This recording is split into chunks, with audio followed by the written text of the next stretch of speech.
प्रह्लादेनोदितं पुरा सर्वरक्षाकरं पुण्यं सर्वोपद्रवनाशनं स्वाहा। ఇది ఒక ఉదాహరణగా భావిస్తున్నానండి. అదేవిధంగా ఈ రఘునాథుడన్న పంచపట్టము ఇప్పుడు మనం అందరం ఆయన నోటి నుంచి మనం ఇప్పుడు వినబోతున్నాం. ఆ రఘునాథుడన్నని నూరేళ్ళు స్వామి గారి ఆశీస్సులు మెండుగా ఉండాలని కోరుకుంటూ వారిని ప్రత్యేకంగా స్టేజ్ మీదకి వచ్చి శుభాశీనులు అవ్వాలని కోరుకుంటున్నాం. అందరూ తప్పటి ఆహ్వానించి వారికి అందరికీ ధన్యవాదాలు. వారి మధ్యపట్నం మొదలవుతుంది.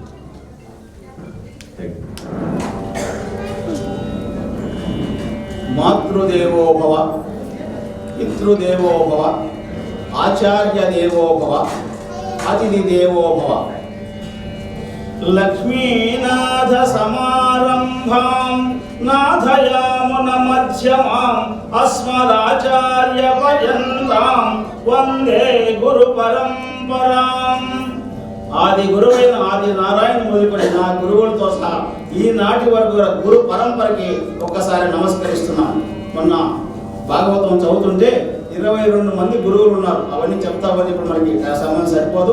ఎప్పుడైనా ప్రత్యేకంగా మళ్ళీ చెప్పుకుందాం. ఈవెన్ సాలెపురు కూడా ఒక గురువు.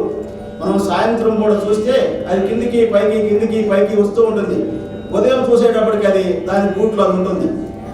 స్వామి వివేకానంద కూడా ఒక మాట అంటాడు, కెరటం అంటే నాకు ఇష్టం అంటాడు.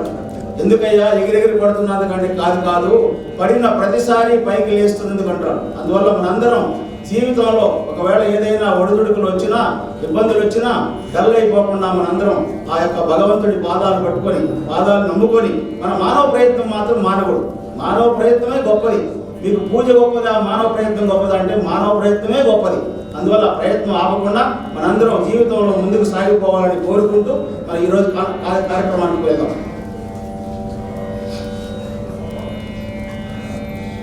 ఈ ప్రహ్లాద చరిత్ర పద్య పఠన కార్యక్రమానికి విచ్చేసిన ఆత్మ బంధువులందరికీ అనురాగపూర్వక ఆహ్వానం పలుకుతున్నాను. ఆత్మ బంధువులు అని ఎందుకు సంబోధించానంటే ఈరోజు ఈ కార్యక్రమంలో మన ప్రహ్లాదుడు ఈనాటి మన కథానాయకుడైన ప్రహ్లాదుడు వారి తండ్రితో చెప్తారు, మీరు వేరు మేము వేరు అని ఎందుకు అనుకుంటే మోక్షం ప్రాప్తించదు అని ప్రహ్లాదుడు వారి తండ్రికి చెప్తారు. అందువల్ల ఎప్పుడైనా కథా సూచకంగా ఇవన్నీ ఏ గ్రంథం మొదలుపెట్టినా కూడా ఆ గ్రంథం మొదటి ప్రార్థనా పద్యంలోనే మనకి వాళ్ళు ఏం చేస్తారు, కథ మొత్తం కొంచెం సంక్షిప్తంగా చెప్తారు. మీకు స్వారోచ మనసము తీసుకోండి, ఈ అంతెందుకు మనకి ఆంధ్ర మహాభారతం తీసుకుంటే ఇక్కడ ఏమన్నా పోతనామతుడు శ్రీ కైవల్య పదంబు చేరుటకునై చింతించదన్ లోక రక్షైకారంభకు భక్త పాలన కళా సంరంభకున్ ధనవోద్రేక స్తంభకు కేళిలోల విలస దృగ్జాల సంభూత నానా కంజాత భవాండ కుంభకు మహానందాంగనాడుంబకున్ అని మొదలు పెడతాడు. ఆ పద్యంలోని మొత్తం భాగవంతం అంతా ఉంది. కానీ పోతనామాతుడు భాగవతం రాసింది శ్రీకైవల్యం కోసం. శ్రీకైవల్యం అంటే మోక్షం. మోక్షం అంటే ఏం లేదు, జనన మరణ చక్రం నుంచి విడుదల. మీరు మామూలుగా భాగవతం ఎందుకు చదవాలంటే మీ అందరూ దయచేసి ఒకసారి భాగవతం త్వరగా అనండి. భాగవతము అని వస్తుంది. భాగవతం చదివితే మన అందరి బతుకులు బాగుపడతాయి. భాగవతం అందువల్ల మనం భాగవతం చదవాలి, వినాలి. ఏ ఉపన్యాసమైనా ప్రవచనమైనా మామూలు ఇంగ్లీష్లో మీరు ఇంట్రడక్షన్, బాడీ, కన్క్లూజన్ అంటారు కదా, అలా అక్కడక్కడ కొన్ని ఆంగ్ల పదాలు దొరకచ్చు. దయచేసి మీరందరూ సౌకర్యం. నేనేమి కవిని కాదు, పండితుని కాదు, మీకోసం నేర్చుకొని ఇక్కడ నేను ప్రజెంట్ చేస్తున్నాను. అందువల్ల సౌకర్యంతో ఆదరించండి నన్ను. ఏ ఉపన్యాసమైనా ప్రవచనమైన ఉపోద్ఘాతము, విషయ విశ్లేషణము, ముగింపు ఉంటుంది. ఈనాటి మన విశ్లేషించవలసిన విషయం చాలా పెద్దది. ఎందుకు అలా చెప్తున్నానంటే సప్తమ స్కందం, భాగవతంలోని సప్తమ స్కందం మనం తీసుకుంటే 385 పద్య గద్యాలు ఉన్నాయి. చూడండి కావాలండి. అది చెప్పారనుకోండి ఇంకా 5-6 గంటలు పడుతుంది. ఇంకా మీకు అదొక పెద్ద ఇదైపోతుంది. అందువల్ల నేను అనేక సార్లు సాధన చేసి దాన్ని అభ్యాసం చేసి తగ్గించి దగ్గర నియర్లీ ఒక 30 పద్యాల వరకు తీసుకొచ్చాను. అంతకంటే ఇంకా నా వల్ల కాలేదు. 30 పద్యాలు తీసుకొచ్చాను. కథ చాలా రసవత్తరంగా ఉంటుంది కాబట్టి మీకు ఎక్కడ విసుగు చెందనీయకుండా నేను ముందుకు తీసుకెళ్తాను. సుమారుగా 1:15 నుంచి 1:30 వరకు పట్టొచ్చండి. మధ్యలో మీకు బ్రేక్ కావాలంటే ఒక 5 నిమిషాలు 10 నిమిషాలు ఇవ్వమంటే ఇస్తాను, లేదు కంటిన్యూస్గా చెప్పమంటే ముందుకు తీసుకెళ్తాను.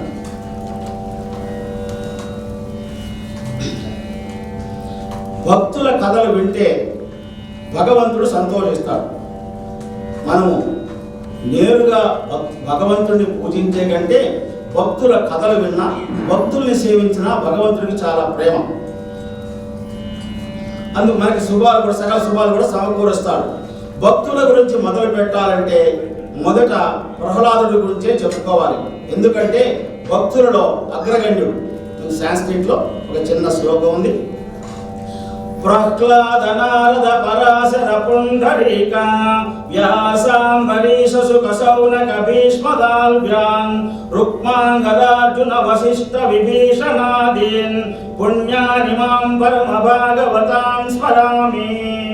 ఈ విధంగా భక్తుల లిస్ట్ ఇచ్చాడు మనకి. అంటే ప్రతిరోజు ప్రాతస్మరణీయులు వీళ్ళు నిద్ర లేచి వీళ్ళందరినీ మనం తలుచుకోవాలి. అటువంటి భక్తుల లిస్టులో ప్రథమంగా ఎవరి పేరు చెప్పాడండి? ప్రహ్లాదుడు. తర్వాత నవవిధ భక్తి మార్గాలు: శ్రవణం కీర్తనం విష్ణోః అర్చనం, శ్రవణం కీర్తనం విష్ణోః స్మరణం పాదసేవనం, అర్చనం వందనం దాస్యం, సఖ్యం ఆత్మనివేదనం. ఈ విధంగా 9 రకాలైనటువంటి మనకి భక్తులు ఉన్నాయి.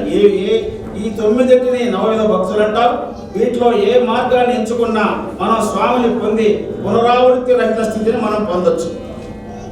ఈనాటి మన కథానాయకుడు ప్రహ్లాదుడు స్మరణ భక్తికి నిదర్శనం. అన్ని చెప్పుకుంటా పోతే టైం సరిపోదని నేను అక్కడ కట్ చేసుకుంటా ఉన్నాను, దయచేసి అర్థం చేసుకోండి. ఎల్లప్పుడూ సర్వకాల సర్వావస్థల యందు విష్ణుమూర్తి నామం స్మరిస్తూ తరించిన మహనీయుడు మన ప్రహ్లాదుడు. ఈనాటి ప్రహ్లాద చరిత్ర కథాంశాన్ని నారదుడు ధర్మరాజుకు వివరిస్తున్నాడు. మామూలుగా భాగవతాన్ని సుఖబ్రహ్మ పరీక్షిత్ మహారాజుకి చెప్పాడు. కానీ అక్కడ పరీక్షిత్ అడిగినప్పుడు ఈయన అన్నాడు, సుఖబ్రహ్మ అన్నాడు, అయ్యా నేను ప్రత్యేకంగా నీకు మళ్ళీ చెప్పడం ఎందుకు, ముందుగా ఆ యొక్క రాజసూయాగమ సమయంలో నారద మహర్షి ధర్మరాజుకు చెప్పాడు, అదే విషయాన్ని నీకు చెప్తానని మళ్ళీ ఇక్కడ చెప్తున్నాడు. ధర్మరాజు యొక్క రాజసూయాగ సందర్భంగా శ్రీకృష్ణుడికి అగ్రతాంబూలం ఇచ్చి కథని మొత్తం సంక్షిప్తం చేసుకున్నాను. ఎందుకంటే మళ్ళీ మీకు అక్కడ ప్రధాన చరిత్ర నుంచి పద్యాలు ఎక్కువగా తీసుకున్నాను. ముందుగా నేను అంతా తగ్గించుకొని ఇక్కడ కథ మీకు తూకీగా చెప్పుకుంటూ పోతున్నాను.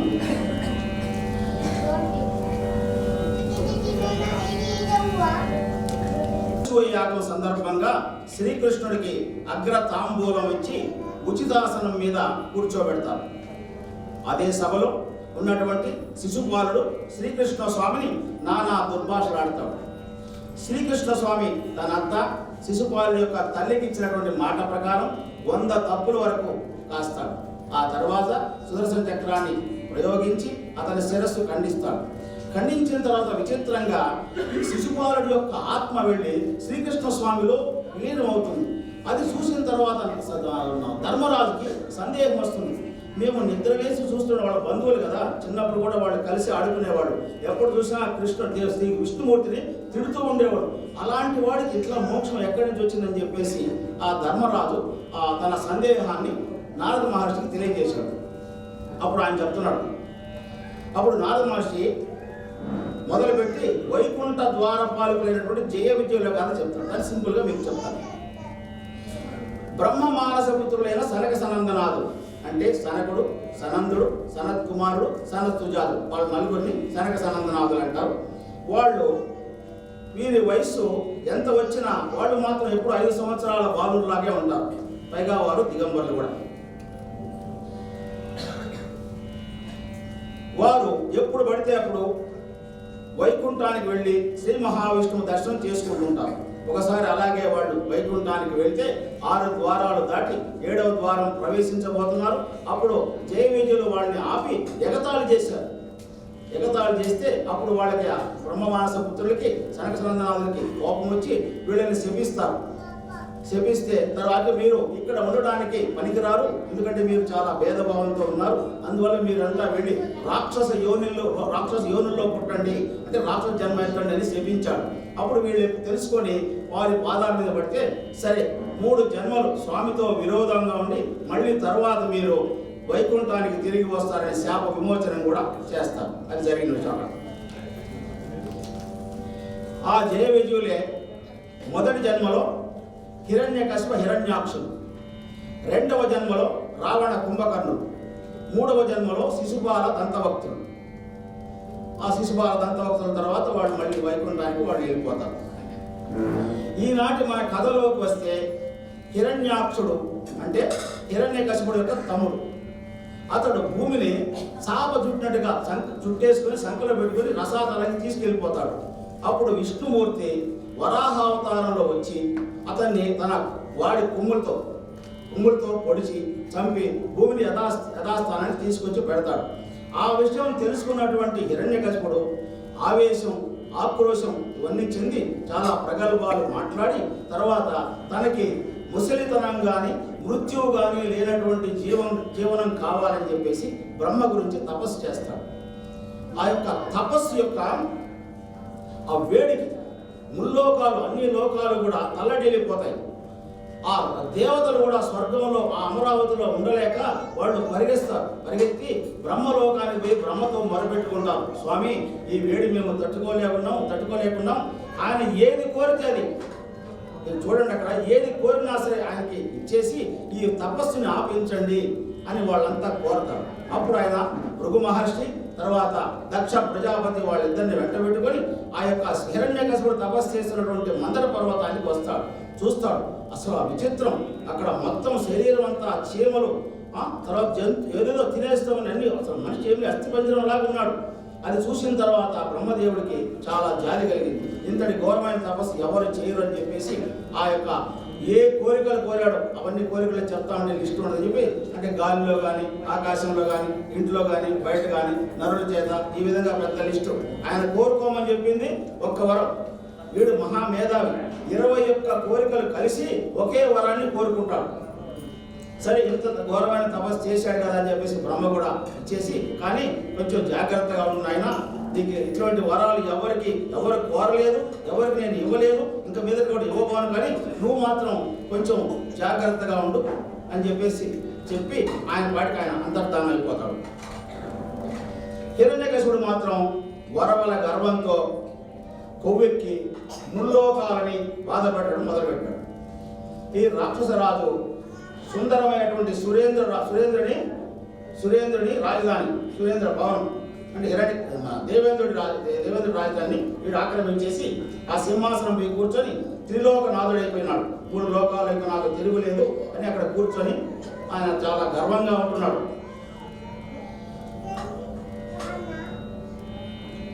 అతని దర్పం చూసి బ్రహ్మ, విష్ణు, మహేశ్వరుడు వీళ్ళ 3 తప్ప మిగిలిన దేవతలందరూ దేవేంద్రుడితో సహా అందరూ కూడా చేతులు భయభ్రాంతులై చేతులు మోడ్చి శిరస్సు వంచి అమర విరోధైన హిరణ్యకశిపుడికి కానుకలిచ్చి అడుగులకు మడుగులెత్తుతూ కరుణించమని శరణు వేడుకుంటూ ఉన్నారు. అంత చాలా బలం చాలా వచ్చేసింది అన్నమాట. ఈ యొక్క బ్రహ్మ యొక్క వరం వల్ల చాలా బలం వచ్చింది ఆయన.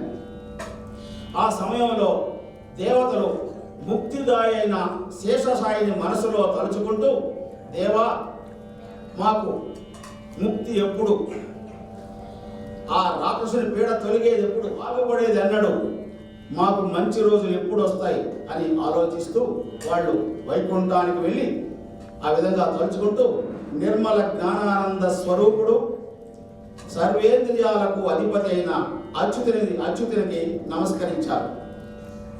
వారికి ధైర్యం చెబుతూ శ్రీహరి ఇలా అన్నాడు, దేవతలారా భయపడకండి, నేను మీకు అభయం ఇస్తున్నాను, వాడికి కాలం మూడుతుంది. కన్న కొడుకు శమదమ సంపన్నుడు నిర్వైర్యుడనక ప్రహ్లాదుని వాడిన్నడు రోషంబునన్ ఆపన్నతనుందించు నాడి పట్టి వధింత పయంతున్. ఆ రాక్షసుడు తన కన్న కొడుకైన ప్రహ్లాదుని బుద్ధిమంతుడని, శమధమాది సద్గుణ సంపన్నుడని, అజాత శత్రువని, ప్రేమాభిమానాలు ఏ కోశాన లేకుండా ఎప్పుడు హింసిస్తాడో అప్పుడే వీడిని వధించి వేస్తాను అని ఆ దేవతలకి వరమిచ్చాడు. వేదో దత్త వర ప్రసాద గరిమన్ విడింత వాడై మిమున్ బాధం పెట్టుచునున్న వాడని మదిన్ భావించినే సాధింపదలి కాదు కావున సడించితిన్ మీదటన్ సాధింతున్ సురలార నేడు చనుడా శంకింప మీకేటికిన్. ఈ దానవుడు బ్రహ్మవర ప్రభావం వల్లనే కన్ను మిన్ను కానకుండా దేవతలను భక్తులను బాధిస్తున్నాడు. నాకు సర్వము తెలుసు, కానీ నేను వాణ్ణి సంహరించడానికి ఇది సమయం కాదు కనుక చాలా వరకు సహిస్తున్నాను. ఇక మీద వాణ్ణి సంహరిస్తాను. రాక్షసాంతకుడైన శ్రీ మహావిష్ణువు దేవతలకు అభయమిచ్చాడు. దేవతల స్వామికి నమస్కరించి తిరుగుముఖం పట్టారు. ఇక మన కష్టాలు గట్టెక్కినట్టే. ఈ దుర్మార్గుడికి కాలం సమీపించింది, వాడు నాశనమవడం తథ్యం అని అనుకుంటూ తమ తమ స్థానాలకు వెళ్ళిపోయారు. ఇంతలో హిరణ్యకశిపుడికి అబ్బురమైన చరిత్ర గల 4 కొడుకులు పుట్టారు. పరిస్థితులను బట్టి మనుషుల యొక్క ఆయుర్దాయాలు, వాళ్ళ యొక్క ఆకారాలు, ఆహార్యాలు మారిపోతూ ఉంటాయి. ఇక్కడ మీకు ఒక విషయం తెలియజేసి తర్వాత మనం కథలో వెళ్దాం. ఇది జరిగింది కృతయుగంలో ఆనాటి మానవుల ఆహార వ్యవహారాలు వేరు, వారి ఆయుర్దాయములు వేరు. ఆ రోజుల్లో వాళ్ళకి 1,00,000 సంవత్సరాలు. ఎందుకంటే హిరణ్యకశిపుడు 100 దివ్య సంవత్సరాలు తపస్సు చేశాడు. ఒక దివ్య సంవత్సరానికి 360 సంవత్సరాలు. మీరు చెక్ చేసుకోండి. 360 అంటే 36,000 సంవత్సరాలు తపస్సు చేశాడు అతను. అందువల్ల మనం ఇక్కడ 5 సంవత్సరాల బాలుడు అతని కొన్ని విషయాలు నేను చెప్పబోతున్నాను. అదన్నీ మీ అందరిలో కొన్ని సందేహాలు రావచ్చు. అందుకనే సందేహ నివృత్తి కోసం ముందుగా నేను ఈ క్లారిఫికేషన్ ఇస్తున్నాను. అంత తర్వాత 5 సంవత్సరాల వాడికి కూడా పరిపక్వత ఉంటుంది. అంటే ఇప్పుడు సుమారుగా 25-30 సంవత్సరాల పై వయసు అనుకోండి సుమారుగా. అప్పుడు మనకి పచ్చదర వయస్కుడు అని వాడుతున్నారే కానీ అప్పుడు ఆయన చూడడానికి మన సినిమాలో నాకు ఇప్పుడే ఇబ్బంది ఏంటంటే వెంకటేశ్వర ఎలా చెప్పారు, అయ్యా కొంచెం ఒళ్ళు దగ్గర పెట్టుకొని చెప్పు, మేమంతా భక్త పరుల సినిమా చూస్తున్నాం. సినిమాలో వాళ్ళు మీకు బాగా ఉండాలని చెప్పేసి కొన్ని మార్పులు చేర్పులు చేస్తారు. నేను మాత్రం ఆంధ్ర మహాభాగవతం పోతన గారి భాగవతాన్ని నేను ఫాలో అవుతున్నాను. అది మాత్రం గుర్తుపెట్టుకోండి. తర్వాత ఈ ప్రహ్లాదుడు గర్భంలో ఉన్నప్పుడే అతనికి నారద మహర్షి నారాయణ మంత్రోపదేశం చేస్తాడు. హిరణ్యకశిపుడు తపస్సు చేసుకునేటప్పుడు ఆయన తపస్సుకి వెళ్ళాడు కదా, ఇంకా రాడులే అనుకుని దేవేంద్రుడు వాళ్ళ నగరం మీద దాడి చేసి కొంతమంది రాక్షసులను చంపేసి లీలావతిని, కయాదు అని ఉంది మనకి తెలిసింది లీలావతి, ఆ లీలావతిని తీసుకెళ్ళిపోతూ ఉంటాడు. అప్పుడు మార్గ మధ్యలో నారదుడు అడ్డొచ్చి, ఏమయ్యా పొరపాటు పనిచేస్తున్నావు అంటే, లేదయ్యా ఈమె గర్భంలో రాక్షసుడు హిరణ్యకశిపుడు యొక్క బీజం ఉంది, అది పుట్టిన తర్వాత బయట వచ్చిన తర్వాత ఆ పిల్లవాడిని చంపేసి ఈమెను వదిలేస్తానంటాడు. చాలా తప్పు చేస్తున్నావు. ఈమె యొక్క ఈ లీలావతి గర్భంలో ఉండేది మహావిష్ణు భక్తుడు అని చెప్పిన తర్వాత ఆమెను అక్కడ వదిలిపెట్టేసి ఆమె చుట్టూ ప్రదక్షిణ చేసి వెళ్ళిపోతాడు దేవేంద్రుడు. అప్పుడు నారద మహర్షి ఆ లీలావతిని తీసుకెళ్లి తన ఆశ్రమంలో పెట్టుకొని ఆమెకి ఈ విష్ణు కథలు చెప్తూ ఉంటాడు. ఆమె వినకపోయినా ప్రహ్లాదుడు మాత్రం విన్నాడు. అందువల్ల ఆయనకు పరిపక్వత చాలా ఉంది. 5 సంవత్సరాలు అనుకోవద్దు, గర్భంలో చాలా సంవత్సరాలు ఉన్నాడు. అందువల్ల ఇదన్నీ కూడా మీరు అన్వయించుకోండి, అర్థం చేసుకోండి. ప్రహ్లాదుడి యొక్క గుణగణాల గురించి చెప్తున్నాడు. తన యందు నఖిల భూతములందు నొకభంగి సమహితత్వంబున జరుగువాడు, పెద్దల పొడగొన్న భృత్యుని కైవడి చేరి నమస్కృతులు చేయువాడు, కన్నుదోయికి నన్యకాంతలడ్డంబైన మాతృభావము చేసి మరలువాడు, తల్లిదండ్రుల భంగి ధర్మవత్సలతను ధీరులగావ చింతించువాడు, సగుల ఎడ సోదర స్థితి జరుపువాడు, దైవతములంచు గురువుల తలచువాడు లీలలందును బొంకులు లేనివాడు లలిత మర్యాదుడైన ప్రహ్లాదుడనిపా. ధర్మరాజా, ఆ దానవేంద్రుని నలుగురు కొడుకులలో ప్రహ్లాదుడు హరిభక్తుడు, సమస్త ప్రాణులను తనలాగే భావించే సమదర్శి. అతడు పెద్దలు ఎదురైనప్పుడు గౌరవంతో నమస్కరించే వినయశీలి, పరాయి స్త్రీలు కనిపిస్తే తల్లిలాగా భావించి పక్కకు తొలగిపోయే గుణవంతుడు, దీనులకు తల్లి తండ్రి తానే ఆదరించి ఆర్ద్ర హృదయుడు, స్నేహితులను సోదరులాగా చూచుకునే సహృదయుడు, గురువులను దైవంగా భావి కొలిచే ఆదర్శ విద్యార్థి, హాస్యానికైనా అబద్ధమాడని సత్యవంతుడు. ఈ విధమైన మంచి మర్యాద తెలిసిన మహోత్తముడు ప్రహ్లాదుడు. ఆకార జన్మ విద్యార్థ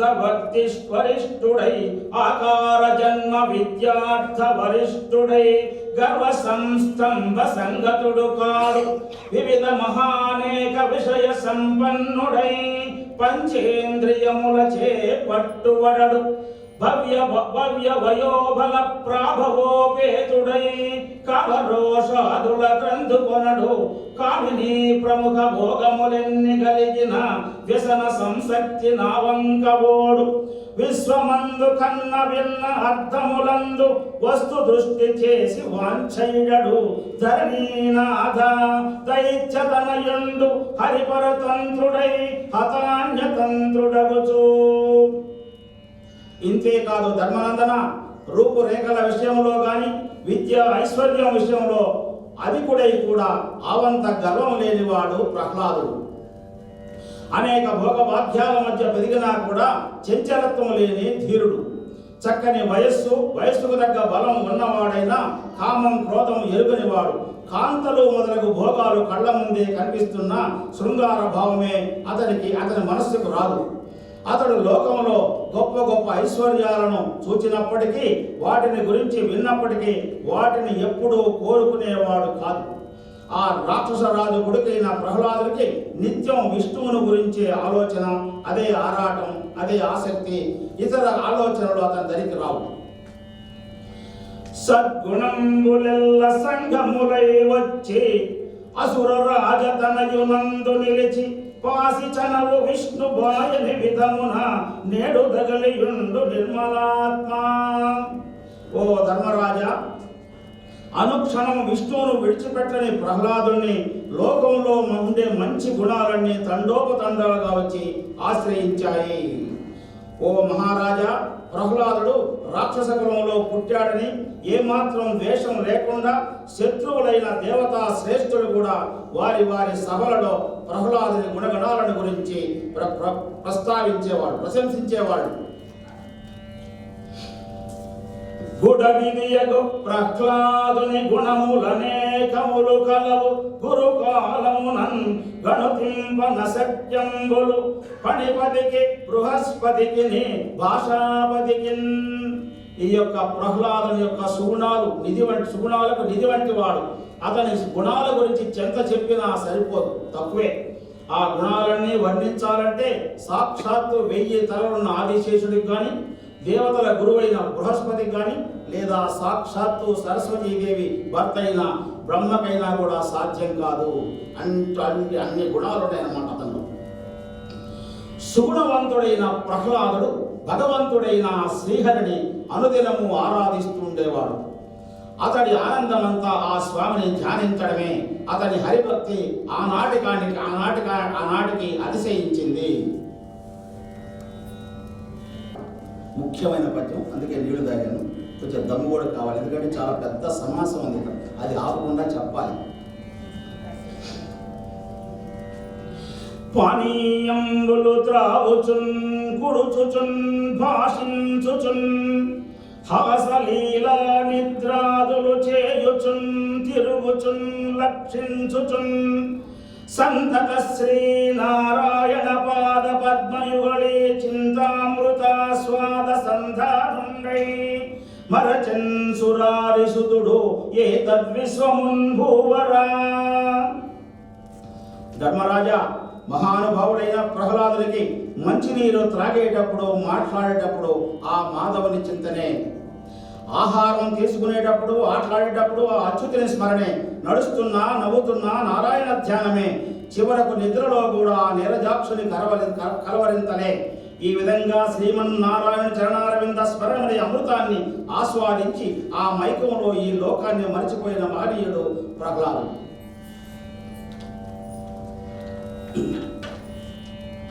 ప్రహ్లాదునికి పూర్వజన్మలో మహాభక్తులతో మంచి స్నేహం ఉండేది. పూర్వజన్మ వాసన వల్ల ఈ జన్మలో కూడా శ్రీహరి పాదార విందాల మీద భక్తి ఏర్పడింది. ముందుగా మీకు విన్నవించినట్లుగా నారద మహర్షి కూడా వారికి నారాయణ మంత్రోపదేశం చేశారు. ఆ మంత్ర ప్రభావం కూడా ఉంది. అందువల్ల ఈయన పరమ భక్తుడైపోయినాడు. అటువంటి భక్తుడైన పవిత్రుడైన పుత్రుని మీద రాక్షస రాజైన హిరణ్యకశిపుడు విరోధం పెంచుకున్నాడు.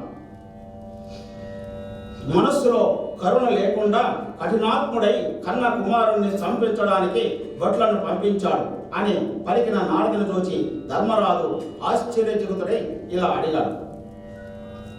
నారద మహర్షి, లోకంలో కుమారులు చేతనైన వారైనా చేతగాని వారైనా దుర్బలుడైనా దుర్మార్గులైన తండ్రులు వారిని పోషిస్తూ ఉంటారు. మిత్రులాగా బుద్ధి చెప్పి మంచి మార్గంలోకి తీసుకురావడానికి ప్రయత్నం చేస్తారు.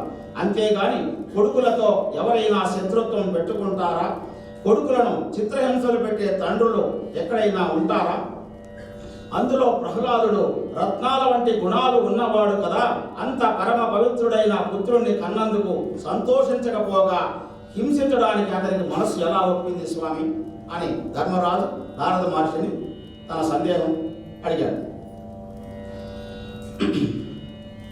బాలు ప్రభావిశాలు హరిపాద పయోరుహ చింతన క్రియాలోలు కృపాలు సాధు గురులోక పదానత పాలు నిర్మల శ్రీలు సమస్త సభ్యనుతశీలు విఖండిత మోహవల్లికాజాలున్ అదేల తండ్రి వడి జంపక పంపె మునీంద్ర చెప్పవే. మునీశ్వర, ఆ ప్రహ్లాదుడు బాలుడు, బుద్ధిమంతుడు, చూడ చక్కనివాడు, దయాశీలుడు, తామర పూల వంటి శ్రీహరి పాదాలనే మనసులో తలుచుకుంటూ ఉండేవాడు. అతడు గురుజనులకు తల వంచి నమస్కరించేవాడు. గొప్ప తేజస్సు కలవాడు, సజ్జనులకే సన్నుతింపబడేవాడు, కోరికలను జయించిన వాడు కదా. అటువంటి సుపుత్రుణ్ణి ఆ కన్న తండ్రి ఆలోచించకుండా సంపించాలని ఎందుకు అనుకున్నాడు? ఆశ్చర్యంగా ఉందే అనగానే నారదుడు ఇలా వివరించాడు. ఇతని హిరణ్యకశిపుడు యొక్క బాధను చెప్తున్నాడు. తాను రాక్షసరాజు, తన కుమారుడికి ఆ లక్షణాలు ఆవంతి కూడా ఆవగించేంతనా లేవని అతని యొక్క మనసులోని భావాన్ని తెలియజేస్తున్నాడు. లభ్యం వైన సురాది రజపదమున్ లక్షింపడు అశాంతమున్ సభ్యంత్వంబుననున్నవాడవరుడై జాడ్యంబుతో వీడు విద్యాభ్యాసంబునగాని తీవ్రమతి గడంచున్ విచారించి దైత్యేభ్యుండొక్క దినంబునన్ ప్రియసుతున్ వీక్షించి సోత్కంఠుడై. ధర్మరాజా, నీవు అన్నట్లే దానవేశ్వరుడు కొడుకును తన మార్గంలోనికి తీసుకురావడానికి విశ్వ ప్రయత్నం చేశాడు. హిరణ్యకశిపుడు ఒకరోజు పుత్రుణ్ణి ప్రేమగా పిలిచి వాని స్వభావం పరిశీలనగా చూచి ఇలా అనుకున్నాడు. వీడు సంప్రాప్తించిన స్వర్గరాజ్య పదవిని కూడా లెక్క చేయడు. అసలు వీడికి రాజ్యకాంక్ష ఏమాత్రం ఉన్నట్టు లేదు. ఎప్పుడు మామూలు వ్యక్తిలాగా దుర్బలుడులా సోమరితనంతో ఉంటాడు. రాజకుమారుడులాగా రాజసం గాని పౌరుషం గాని ఇతనిలో లేవే. ఒకవేళ చదువు చెప్పిస్తే మనస్సు వికసించి బాగుపడతాడేమో, చురుకుదనం వస్తుందేమో అని ఆశపడ్డాడు. అప్పుడు కొడుకుతో చెప్తున్నాడు. చదువని వాడగ్నుండగు చదివిన సదసద్వివేక చతురంగలుగున్ చదువగవలయు జనులకు చదివించెద నార్యులొద్ద చదువుము తండ్రి. నాయన, కొడుకుని ముద్దాడి, బాబు, చదువు చాలా ముఖ్యం. చదువుకోని వాడు అజ్ఞానిగా ఉంటాడు. వాడు పశువుతో సమానం. చదువుకుంటే తెలివితేటలు బాగా వస్తాయి. ఇది మంచి ఇది చెడు అని వివేకం కలుగుతుంది. మనిషి అయిన ప్రతివాడు తప్పకుండా చదువుకోవాలి. మంచి గురువుల దగ్గర చదివిస్తాను, చదువుకోనాయన అన్నాడు.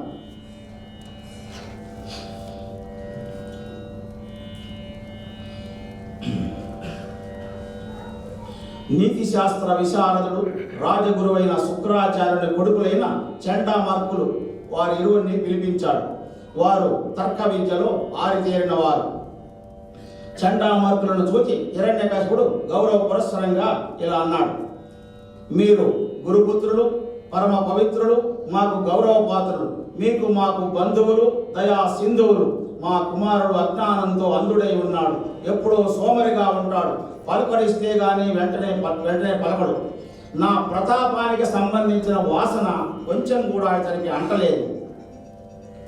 దయచేసి మా మాట మన్నించి ఈ బాలుని చేత గ్రంథాలు చదివించండి. వీరికి నీతి శాస్త్రం నేర్పండి. వీరిని సంస్కరించి మమ్మల్ని మా వంశాన్ని రక్షించండి అని హిరణ్యకశిపుడు చండామార్కుల్ని కోరాడు. ఆ విధంగా పలికిన తర్వాత వీళ్ళు మా కుమారుడిని తీసుకెళ్ళని అప్పచెప్పాడు. వాళ్ళు ప్రహ్లాదుని తీసుకొని సమాన వయస్సు గల తోడి రాక్షస విద్యార్థులతో పాటు కూర్చోబెట్టుకున్నారు. మహారాజ సౌధం సమీపంలో ఉన్న విద్యాభవనం చూడండి. విద్యాభవనం ఆ రోజుల్లో కూడా విద్యకు ఒక భవనం ఉంది. ఈ రోజుల్లో మన ప్రభుత్వాలు విద్యని కొంచెం నెగ్లెక్ట్ చేస్తున్నారు, కానీ విద్య వైద్యం ఆ రెండు ప్రభుత్వాలు చూసుకోవాలి. ఎందుకు చెప్పానంటే నెల్లూరు జిల్లా అల్లూరులో మాకు ఒక ఎడ్యుకేషనల్ ఇన్స్టిట్యూషన్ రామకృష్ణ ఎడ్యుకేషనల్ విద్యా సంస్థ అని, దాంట్లో మాకు కేజీ నుంచి పీజీ దాకా ఉంది. కానీ మాకు కేజీ కానీ గ్రాడ్యుయేషన్ కానీ మాకు ఎయిడ్ రాదు. ఓన్లీ 6th క్లాస్ నుంచి ఇంటర్మీడియట్ వరకు ఎయిడ్ వస్తుంది. అది కూడా ఇంతకుముందు మేనేజ్మెంట్ ట్రైన్ అలా ఇచ్చేవాళ్ళు. ఇప్పుడు అన్నీ తగ్గించేసి ఓన్లీ జీతభత్యాలు మాత్రం ఇస్తాను. మిగతా కంటింజెన్సీ స్టాఫ్ కానీ మిగతా ఖర్చులని మేనేజ్మెంట్ వారే భరించాలి.